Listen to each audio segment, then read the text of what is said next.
Welcome to Wisdom of the Bible. Connect with God through our Bible stories. What if I told you that the wealthiest, wisest man in ancient history conducted the ultimate life experiment and concluded everything was meaningless?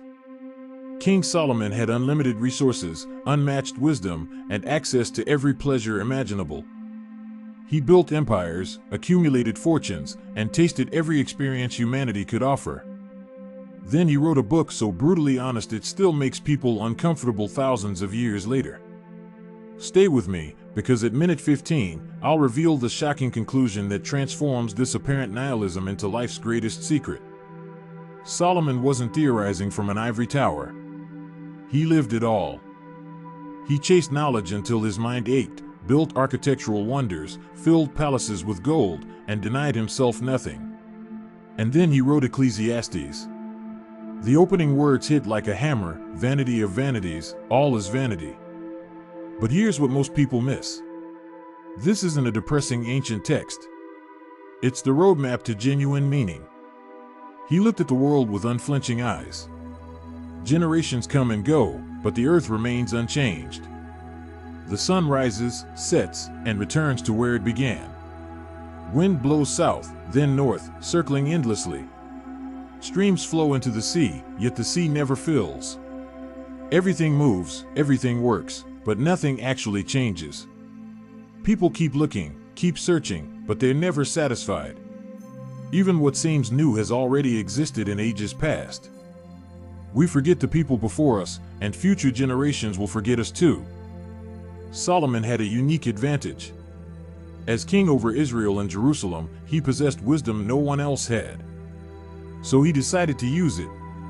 He applied his heart to seek and search out by wisdom everything done under heaven. This wasn't casual curiosity.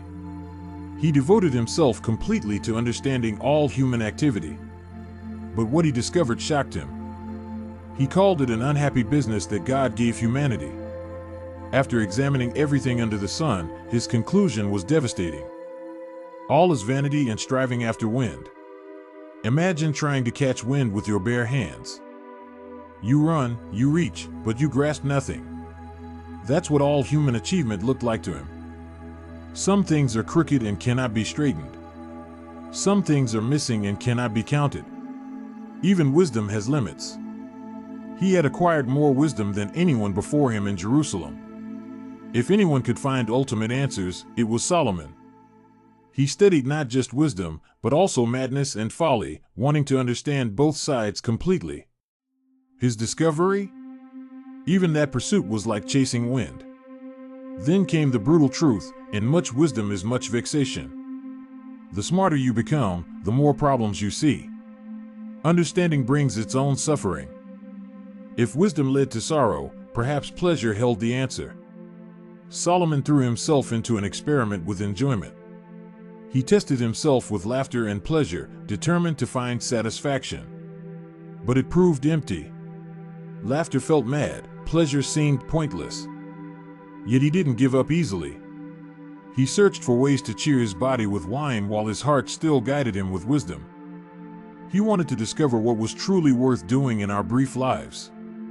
Then he went all in. He made great works, built houses, planted vineyards. He created gardens and parks filled with fruit trees. He constructed pools to water forests of growing trees. He bought servants, accumulated herds and flocks beyond anyone before him. He gathered silver, gold, and treasures of kings. He employed singers and acquired every luxury imaginable, including many concubines. Solomon became greater than anyone in Jerusalem, surpassing all who came before.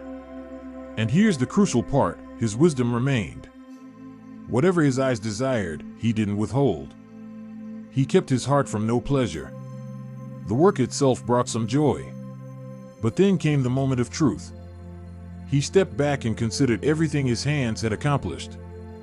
All the building, all the wealth, all the indulgence.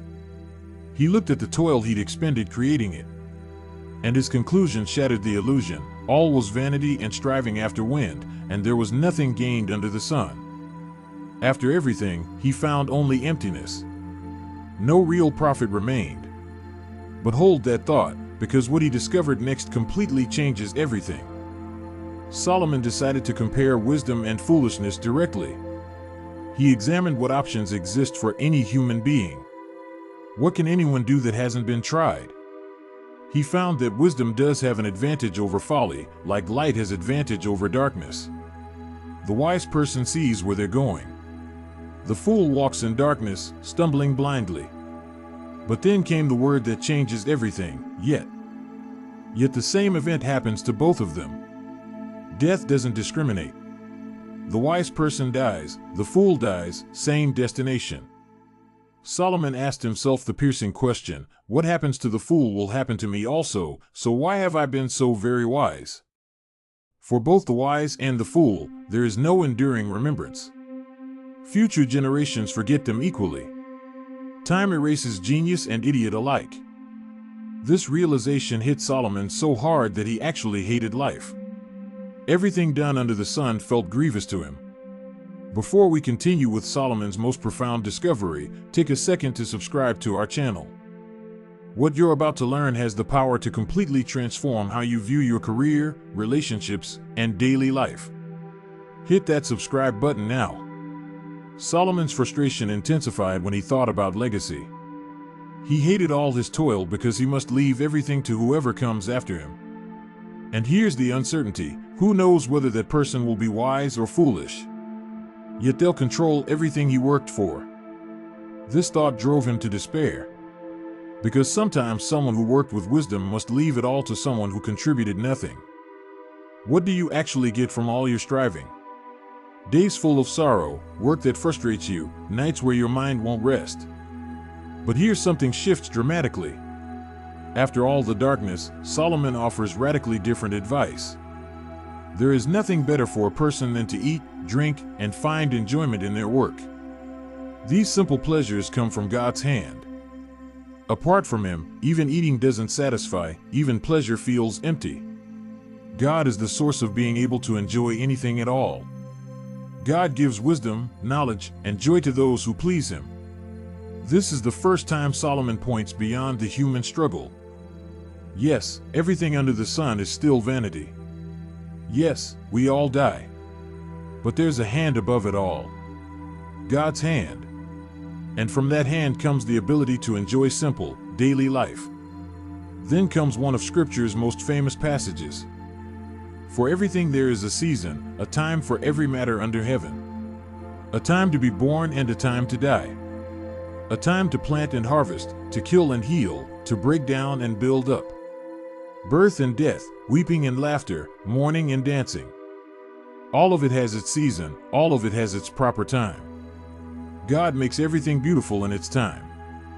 But here's the profound mystery: God put eternity in our hearts. We have this sense of forever, this awareness of something beyond the moment. Yet we cannot grasp God's complete plan from beginning to end. Since we can't understand everything, the best response is clear: be joyful. Eat, drink, and take pleasure in your work. These are God's gifts. And here's something permanent: whatever God does endures forever. While everything under the sun passes away, what God does lasts eternally. Now here comes Solomon's most powerful insight about meaning. Fear God and keep His commandments. That's the whole duty of humanity. God will judge every deed, every secret thing, whether good or evil.